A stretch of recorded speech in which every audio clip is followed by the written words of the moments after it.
अब देखिए, अगर आज के इस इम्पॉर्टेंट टॉपिक की बात करें तो टॉपिक हमारा मेन तौर पर है पाचन। पाचन जिसे इंग्लिश में कहते हैं डाइजेशन। पाचन जिसे इंग्लिश में कहते हैं डाइजेशन। ये हम लोग लॉन्ग क्वेश्चन के रूप में तैयार करेंगे, क्योंकि जितने भी टॉपिक हम लोग तैयार कर रहे हैं वो लॉन्ग के रूप में तैयार कर रहे हैं। तो इसमें से छोटे छोटे पार्ट के रूप में अगर शॉर्ट में आते हैं, वेरी शॉर्ट में आते हैं, तो भी आप उसे कर सकोगे। ये क्वेश्चन हाई स्कूल में 2013, 2016, 2019, 21 एंड 22 में आया हुआ है, ठीक है ना। 23 और 24 में नहीं आया, तो 25 में आने के चांसेस बनते हैं, क्योंकि आप लोग 25 में ही बोर्ड का एग्ज़ाम देने जा रहे हैं। तो ये क्वेश्चन आपका मोस्ट इम्पॉर्टेंट क्वेश्चन के रूप में होने वाला है ना। आप लोग हाई स्कूल में हो, ठीक है ना, और साइंस का एक इम्पॉर्टेंट टॉपिक होने वाला है, ठीक। इससे पहले जो साइंस का जो हाई स्कूल का बैच था, उसके कुछ बच्चे अभी 1-2 दिन पहले मिलने आए थे। उनमें एक बच्चा था, उसका नाम था ऋषि, शायद आप लोग जानते हो, है ना, ऋषि। उसका एक डायलॉग था, एक उसने बात कही, हम आपको बताते हैं। यहाँ पर हम अपनी प्रशंसा नहीं कर रहे हैं, बल्कि उसने क्या कहा वो बता रहे हैं। उसने कहा कि सर, आप जो वीडियोज़ बनाते हैं, हमने साइंस के पेपर के पहले केवल उन वीडियोज़ को रात में, क्या कहते हैं उसको, कान में लगा के ठूठा, है ना, हैंड्स फ्री, उसको लगा के रात में सुन लिया, जो क्वेश्चन आपने इंपॉर्टेंट बताए थे, और वो सारी बातें मेरे कानों में गूंज रही थी। और जब साइंस का पेपर करने बैठे, तो जब क्वेश्चन सामने आया, तो आपकी वो वीडियो के जो डायलॉग्स आप बोल रहे थे, वो हमारे सामने आके गए और हम लिख के चले गए। तो आप समझ सकते हो कि ये कितना प्रॉफिटेबल होता है आपके लिए, ठीक है ना। चलिए अब टॉपिक को शुरू करते हैं, और टॉपिक है हमारा पाचन। तो सबसे पहले ये समझ लेना चाहिए कि पाचन क्या होता है। पाचन को इससे पहले हम डिस्क्राइब करें, हम समझाना चाहेंगे आपको कि जब आपका जन्म हुआ होगा, तब आपका साइज क्या था, आप इतने से हो गए, है ना, ठीक है ना। कुछ लोग इतने भी होंगे, कुछ लोग इतने भी होंगे, मतलब छोटे से बच्चे के रूप में पैदा हुए होंगे, ठीक है ना। आपका साइज 1 फुट भी नहीं होगा, है ना। नॉर्मली जो बच्चा पैदा होता है 6, 7, 8, 9, 10, 11, 12 इंच का होता है, ठीक है ना। नॉर्मली यही साइज़ होता है, जैसे उसकी मेच्योरिटी होती है उसके हिसाब से। और आज आपका साइज़ देखिए कितना बड़ा हो गया, कितने लंबे हो गए आप। ये कैसे हुआ? इसमें भी कहीं ना कहीं जो साइंस का रूल्स है, पाचन यानी डाइजेशन, ये इम्पॉर्टेंट रोल प्ले कर रहा है। समझिएगा, पाचन है क्या? जो भोजन हम लोग करते हैं, उस भोजन का अवशोषण होता है, यानी उस भोजन में क्या होता है, प्रोटीन्स होते हैं, विटामिन्स होते हैं, कार्बोहाइड्रेट होते हैं, फैट यानी वसा होता है, मिनरल्स होते हैं, ठीक है ना। ये सारी की सारी चीज़ें जो होती हैं, उनको एब्जॉर्ब कर लिया जाता है, उनको निकाल लिया जाता है, ठीक है ना, पाचन की क्रिया के द्वारा। और ये सारी की सारी चीज़ें ब्लड में मिल करके हमारे शरीर के सारे पार्ट्स तक पहुंचती हैं, हमारे सारे के सारे बॉडी पार्ट्स तक पहुंचती हैं। इसी को कहते हैं पाचन। समझ में आया पाचन क्या है?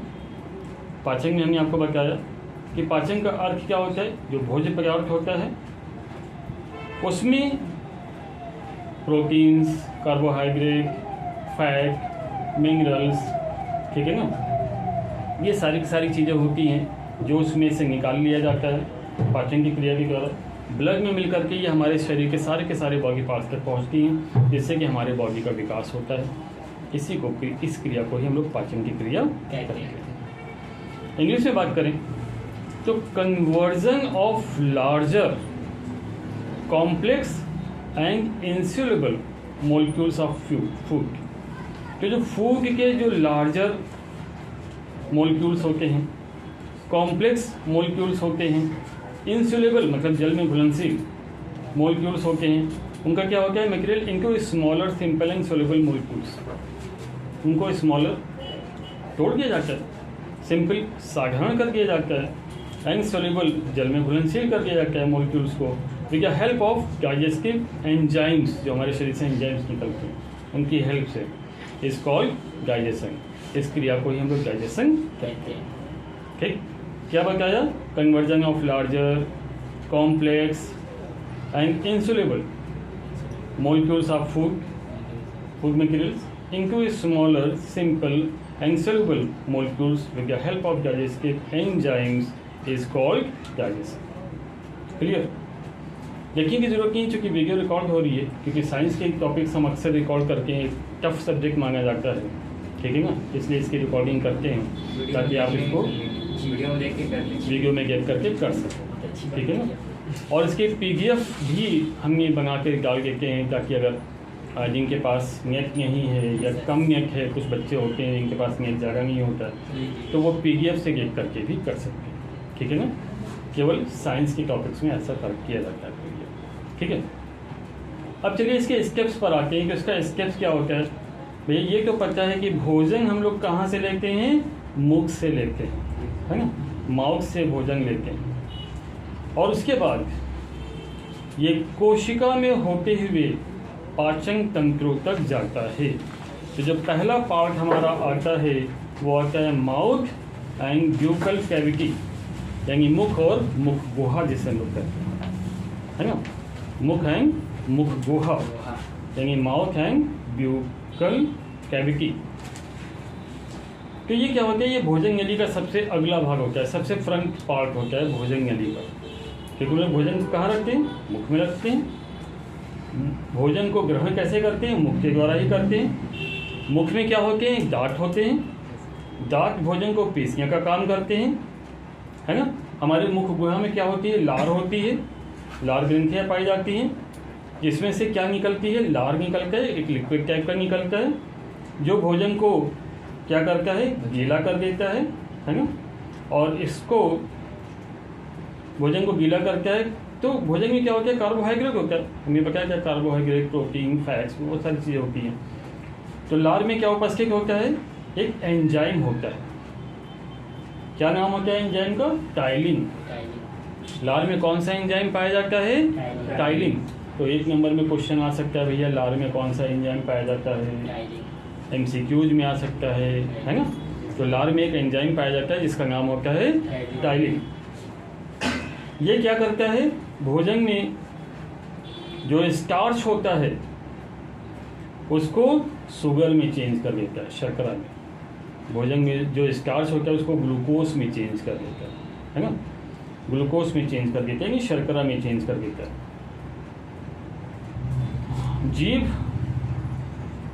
जीभ हमारा क्या काम करती है? भोजन के स्वाद को अनुभव करने का काम करती है, ठीक ना। जीभ क्या काम करती है? भोजन के स्वाद को अनुभव करने का काम करती है, ठीक है ना।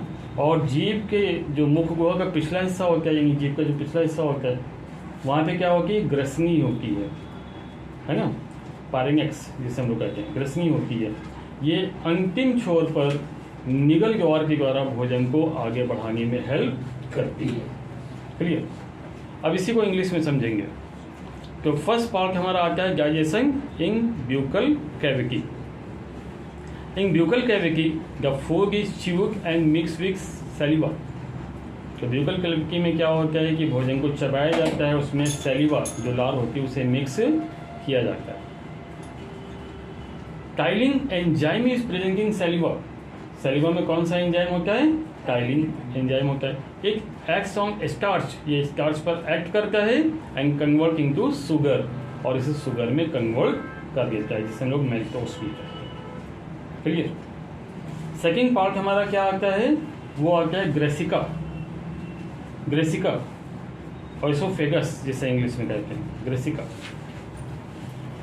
तो ग्रेसिका जो होता है निगल ज्वार से, निगल ज्वार यानी कि जो गला का होता है निगल ज्वार, तो निगल ज्वार से भोजन ग्रेसिका यानी ग्रास नली में आता है।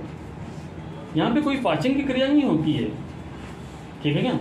इसके द्वारा क्या होता है? भोजन जो होता है वो मुख से हमारे आमाशय में यानी पेट में आता है, ठीक है। आमाशय साइंस की भाषा में बोलते हैं, आम बोलचाल की भाषा में पेट बोलते हैं, तो पेट तो लिख नहीं सकते, आमाशय लिखोगे, ठीक है ना।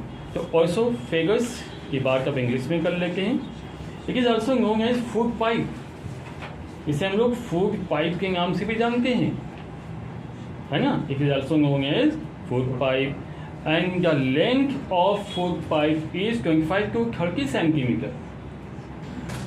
ग्रास नली की लंबाई कितनी होती है? 25 से 30 सेंटीमीटर होती है। MCQs में पूछा जा सकता है भैया ग्रास नली की लंबाई कितनी होती है? 25 to 30 सेंटीमीटर होती है। Clear? It simply carries the food from pharynx to stomach. ये क्या करता है कि फूड को पार्निक्स यानी जो ग्रसनी होती है उससे स्टोमक यानी कि आमाशय में लेकर के आता है। क्लियर?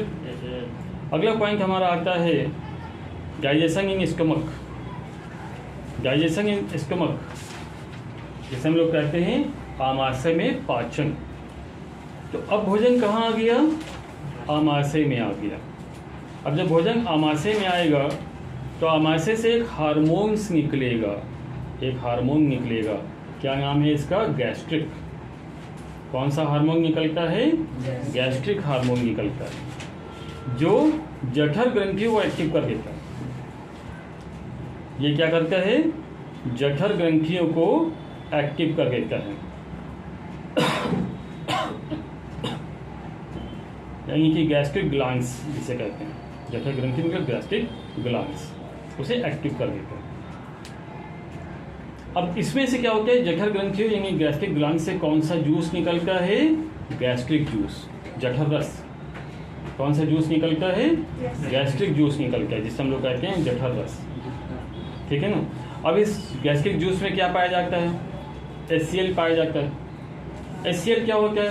पहले ही बता चुके हैं, एसिड होता है भैया, है ना, पढ़ाया क्या हमने। तो जठर रस में क्या पाया जाता है? HCl पाया जाता है, पेप्सिन पाया जाता है, रेनिन पाया जाता है। ये 3 एंजाइम्स होते हैं, है ना। जठर रस में 3 एंजाइम पाए जाते हैं, HCl, पेप्सिन और रेनिन। HCl क्या करता है? ये भोजन को एसिडिक बना देता है, अम्लीय बना देता है। और आपको क्या पता है कि भैया एसिड कितना ज़्यादा ज्वलनशील होता है? ये भोजन के टुकड़े टुकड़े कर देगा, है ना। भोजन के कणों को गला देगा, कि जो स्ट्रॉन्ग भोजन, जो कुछ कठोर भोजन होते हैं उनके कणों को गला देगा। पेप्सिन क्या करेगा? पेप्सिन ओजन का निर्माण करेगा। तो पेप्सिन ओजन क्या करेगा? इसमें प्रोटीन को पेप्टोन्स और पेप्टानाइड्स में चेंज कर देगा। ठीक है ना। यानी प्रोटीन पे काम करेगा पेप्सिन, HCl, प्रोटीन पे काम करेगा HCl यानी पेप्सिन, और ये क्या करेगा? उसको पेप्टोन्स में और पेप्टाइड्स में चेंज कर देगा।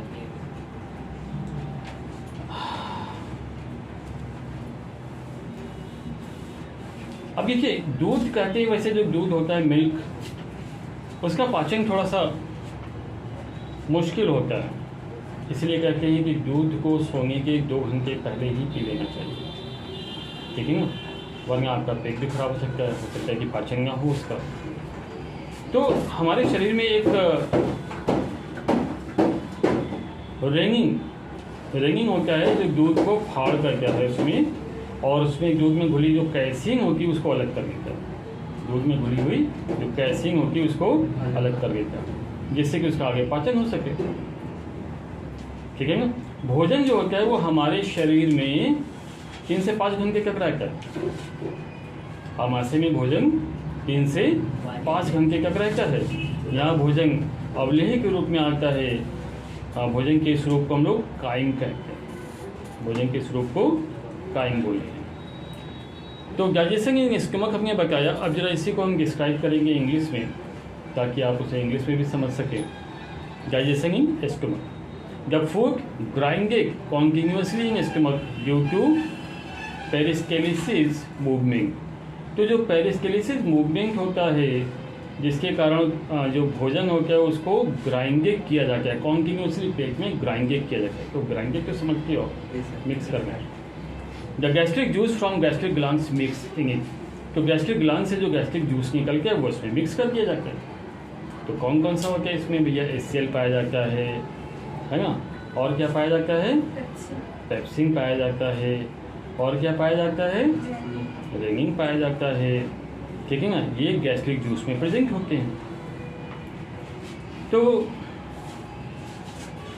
ये क्या करते हैं? HCl के द्वारा ये एक्टिव हो जाते हैं और भोजन को खराब होने से ये बचाते हैं, भोजन को खराब होने से बचाते हैं, है ना। Pepsin with the acid change into pepsin and acts on protein of the food. तो पेप्सिन क्या करता है कि ये फूड में से प्रोटीन को अलग करता है। Protein convert into renin, protein जो होता है वो रेनिन में कन्वर्ट होता है and separate protein from milk, और मिल्क से प्रोटीन को सेपरेट करता है। बोलेंगे दूध में प्रोटीन हो जाए तो प्रोटीन को सेपरेट करता है। Pepsin effect proteins and they convert into peptones. ठीक है, तो पेप्सिन क्या करता है? प्रोटीन पे इफेक्ट करता है और इसे पेप्टोन्स में चेंज कर देता है। नेक्स्ट सेटिंग जो हमारी बनती है वो आती है ग्रहणी ड्यूगेनम, ग्रहणी ड्यूगेनम। अब आमाशय से भोजन कहाँ पहुँचता है? ग्रहणी में पहुँचता है, यानी ड्यूगेनम में पहुँचता है। ठीक, आमाशय से भोजन कहाँ पहुँचा? ड्यूगेनम में पहुँचा। अब यहाँ पर क्या होता है? यहाँ पर एक रस निकलता है, कहाँ से? पेंक्रियास से, है ना। पेंक्रियास जिसे हिंदी में बोलते हैं अग्नाशय, अग्नाशय पेंक्रियास। यहाँ से एक रस निकलता है जिसे हम लोग बोलते हैं पैंक्रेटिक जूस। क्या बोलते हैं? पैंक्रेटिक जूस, है ना। अग्नाशय से एक रस निकलता है जिसे हम लोग बोलते हैं पैंक्रेटिक जूस। लीवर होता है, यहीं पे लीवर होता है। लीवर कहाँ पे होता है? इस साइड में होता है, स्टमक में। तो लीवर से कौन सा जूस निकलता है? बाइल जूस, पित्त रस। लीवर से कौन सा जूस निकलता है? बाइल जूस, पित्त रस। ये बातें ध्यान से सुनिएगा। पित्त रस में कोई एंजाइम नहीं होता है, पर भोजन के पाचन में इसकी महत्वपूर्ण भूमिका होती है। पित्त रस में कोई भी एंजाइम नहीं होता, पर भोजन के पाचन में इसकी महत्वपूर्ण भूमिका होती है, क्योंकि ये भोजन को, अभी तक भोजन क्या था? अम्लीय था, है ना। ये भोजन को क्या करता है? क्षारीय बना देता है, एल्केलाइन, क्षारीय बना देता है, एल्केलाइन में चेंज कर देता है। ठीक है ना। अब यहाँ पर 3 रस पाए जाते हैं, ट्रिप्सिन, लाइपेज और एमाइलॉक्सिन। 3 रस पाए जाते हैं, ट्रिप्सिन, लाइपेज और एमाइलॉक्सिन। क्लियर? तो डाइजेशन इन ड्यूगेनम क्या होता है? First bile juice and then pancreatic juice mix in the chyme of duodenum. तो पहले तो इसमें बाइल जूस, फिर इसमें क्या होता है? पैंक्रेटिक जूस मिक्स होता है, जो भोजन का जो काइम बनता है ड्यूगेनम में, यानी ग्रहणी में। Bile juice is alkaline. Bile juice क्या करते हैं? इसको एल्केलाइन में चेंज करता है, क्योंकि अभी तक एसिडिक होता है। एक removes the acidity of the food, ये फूड की एसिडिटी को रिमूव करता है and activates the proenzymes of pancreatic juice, और ये क्या करता है? पैंक्रेटिक जूस के प्रोंजाइम्स को एक्टिवेट कर देता है। इसमें 3 टाइप्स के एंजाइम्स पाए जाते हैं। एक तो आपका हो गया ट्रिप्सिन, दूसरा हो गया आपका एमाइलॉक्सिन, और तीसरा आपका हो गया लाइपेज, जिसे हम लोग स्टेप्सिन भी कहते हैं। ठीक, तो 3 प्रकार के इसमें जूस पाए जाते हैं। Digestion in ileum, digestion in ileum. अब इलियम की बात करते हैं कि इलियम जिसे कहते हैं शेषांत्र को कहते हैं, हिंदी में क्या बोलते हैं? शेषांत्र, शेषांत्र। ठीक है ना। अब ये क्या करता है? अभी तक क्या हो गया? अधिकांश भोजन का हो गया पाचन। शेषांत्र बोल रहे हैं, इसे छोटी आग भी आप बोल सकते हो, है ना। आप तो छोटी आग के रूप में इसे जानते होगे। ठीक है, तो अधिकांश भोजन का पाचन तो हो चुका है, अब ये चला जाता है छोटी आग में। ठीक है, छोटी आग में जो एंजाइम्स पाए जाते हैं वो कौन कौन से एंजाइम्स होते हैं? सुक्रोज, लैक्टेज और maltase erepsin. Sucrose, lactase, maltase और इरेप्सिन, ये एंजाइम्स पाए जाते हैं छोटी आग में। सुक्रोज क्या करता है? शर्करा को ग्लूकोज में बदलता है। लैक्टेज क्या करता है? शर्करा को ग्लूकोज में बदलता है। मालकेज क्या करता है? शर्करा को ग्लूकोज में बदलता है। तो ये तीनों के तीनों क्या करते हैं? शर्करा को ग्लूकोज में बदलते हैं। चौथे वाले का चेंज है। इरेप्सिन क्या करता है? ये प्रोटीन और उसके जो अवयव होते हैं यानी जो पार्ट्स होते हैं उसको एमिनो अम्ल में चेंज करता है। तो इलियम की बात करें तो इसमें क्या होता है? इंटेस्टाइनल जूस जो होता है वो सीक्रेटेड यानी निकलता है इलियम में। यहाँ पे बहुत सारे एंजाइम पाए जाते हैं। इरेप्सिन जो होता है वो क्या करता है? कन्वर्ट करता है प्रोटीन को एमिनो एसिड में। मैल्टास ये क्या करता है? इन्वॉल्व करता है लैक्टेस में। और यहाँ पर भोजन से ग्लूकोज को निकालने की एक्टिविटी पूरी होती है। क्लियर? चलिए, इसके अलावा अब भोजन का पाचन तो हो गया भैया, भोजन का पाचन पूरा हो गया। अब इसके बाद क्या होगा? छोटी आंत में भोजन आ गया। अब छोटी आंत में क्या होगा? विली पाया जाता है जिसे हम लोग रसांकुर कहते हैं। ठीक है ना? ये क्या करता है? द्रव्य के माध्यम से यानी लिक्विड में चेंज होकर के हमारे ब्लड में मिल जाता है और ब्लड में मिल करके हमारे सारे बॉडी पार्ट्स तक पहुंच जाता है। ठीक है ना? अब बॉडी पार्ट्स में जब पहुंच गया है तो हमारे बॉडी पार्ट्स में हमारी बॉडी में क्या होता है?